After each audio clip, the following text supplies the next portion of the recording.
What if there was a way to grow your business without borrowing money and without paying a single cent in interest? Welcome to the world of Musharaka, a powerful Islamic finance model based on partnership, trust, and mutual risk sharing. But here's the main critics. In many cases, the profit share you pay in a Musharaka deal ends up looking a lot similar to interest in conventional finance. So, is there really a difference? Or is it just interest with a different name? In this video, we'll explore how Musharaka works, how it differs from trade credit, and why its profit surplus rate's so close rate to the credit interest even though the two models couldn't be more different at their core. What is Musharaka? Let's start with the definitions.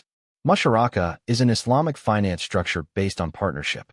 The term itself comes from the Arabic word shirka, meaning sharing. In a Musharaka arrangement, two or more parties contribute capital, expertise, or resources to a joint venture or business project. And then, they share the profits as well as the risks. This is completely different from a loan. In Musharaka, there is no guaranteed return. Instead, profits are distributed according to a pre-agreed ratio, while losses are shared strictly in proportion to the capital invested. Is there any Musharaka contract closed with negative surplus? If not, what kind of risk we talked about? Another huge question. So if you and I start a business together, I invest 70% of the capital, and you put in 30%, we both agree to split profits 60-40. But if there's a loss, I absorb 70% of it, and you take on 30%. No one walks away untouched. That's the core point of Musharaka. Types of Musharaka. There are two main types of Musharaka. Permanent Musharaka, an ongoing partnership where both parties continue to share profits and losses until one decides to exit. Diminishing Musharaka, common in home financing. One partner, usually a bank, gradually sells its share back to the client. Over time, the client becomes the sole owner. Diminishing Musharaka has become popular for Shariah-compliant mortgages because it allows ownership to transfer gradually without using interest. Musharaka versus trade credit. Now let's compare Musharaka with regular trade credit, a standard tool in conventional finance. Trade credit is simple. A supplier provides goods or services now, and the buyer agrees to pay later, often with a fixed interest or late payment penalty. The creditor doesn't share your business risk.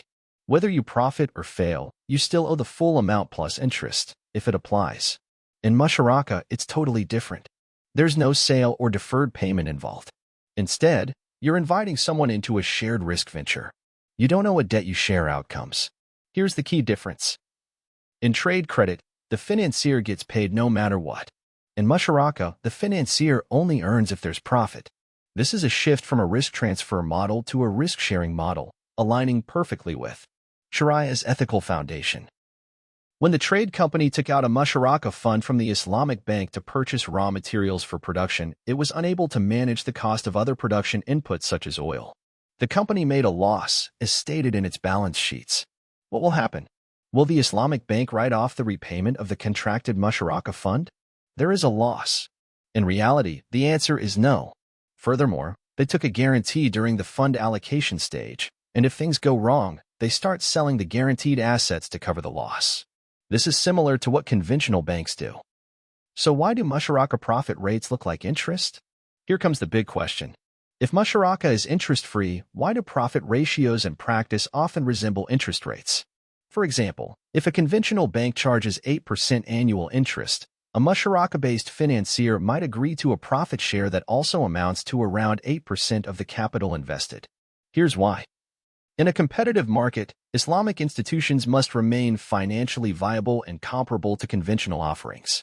So they often benchmark their expected profits to prevailing interest rates, not because they're charging interest, but because it sets a practical expectation of return. But the mechanism is still different. A profit share is not guaranteed.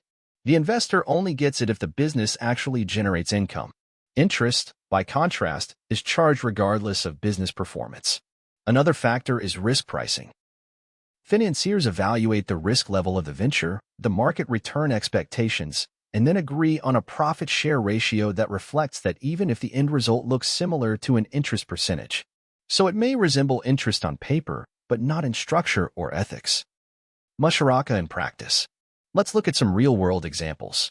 Construction project. An Islamic bank and a contractor form a Musharaka to develop a housing complex. The bank provides 80% of the capital, The contractor contributes 20% plus technical expertise. They agree on a 70 to 30 profit share, favoring the contractor due to their operational role. Retail startup. An investor partners with a small business owner. The owner runs daily operations, the investor provides the capital. Profits are shared 60 to 40. If the business fails, both lose money based on their initial share. Home financing, diminishing Musharaka. A buyer and bank jointly purchase a home. Over time, the buyer gradually repurchases the bank's share through monthly payments. Rent is paid only on the bank's remaining share, not as interest.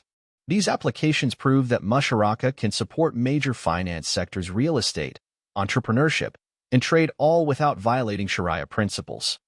The ethical dimension. One of the most appealing aspects of Musharaka is its moral foundation. There's no exploitation, no guaranteed income from someone else's risk. Both sides walk the journey together. If the business succeeds, they celebrate. If it fails, they suffer together. This not only builds trust, but encourages responsible investing. The financier has a real incentive to monitor the project, offer guidance, and ensure the success of the venture. It's not just lending and forgetting. In contrast, traditional credit systems often leave borrowers overwhelmed by interest payments, even when their businesses are struggling. Musharaka is a system where success is shared and failure is not punished with lifelong debt. One of the most critical decision points of this tool is funding to items, not to debts, non-tangible assets, tax payments, etc. That is why Islamic banks request receipts when release the fund. Further, they do the payment directly to seller, not to Musharaka beneficiary. Global relevance and challenges. Despite its ethical strengths, Musharaka faces challenges. Banks and investors often prefer fixed returns, like those in interest-based lending. Musharaka's variable and performance-based nature makes it less predictable and riskier for lazy capital. It also requires more due diligence. The financier must understand the business, track results, and often take part in decision-making. That's more effort than simply issuing a loan. However, as the world increasingly moves toward ethical investing, ESG principles, and shared value models, Musharaka is gaining new traction. Global Islamic banks, fintech platforms, and even non-Muslim investors are looking at Musharaka not just as a religious model but as a sustainable, human-centered approach to finance. So let's come back to our big question. Is Musharaka just another form of credit with a different name? Absolutely not.